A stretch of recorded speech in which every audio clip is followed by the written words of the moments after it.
Hi friends, Varalakshmi Devi పూజ రోజు నేనైతే తాంబూలం ఇలా ప్రిపేర్ చేసుకున్నాను ఫ్రెండ్స్.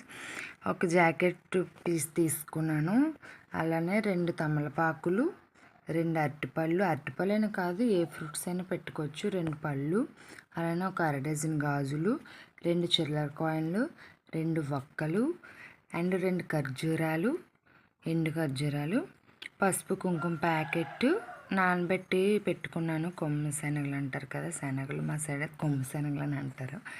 అవి అలా ప్రిపేర్ చేసుకున్నాను సింపుల్గా తాంబూలను. తమలపాకుల కాడలు, అరటిపల్లి కాడలు మన వైపు ఉండేటట్టు ఇచ్చుకోవాలి ఎవరికి ఇచ్చినా సరే.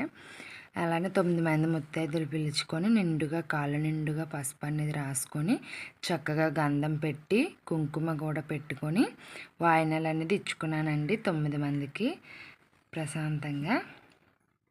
అలా ఇచ్చేస్తే అంతే. నేనైతే సింపుల్గానే తాంబూలం ఇచ్చుకున్నాను ఫ్రెండ్స్.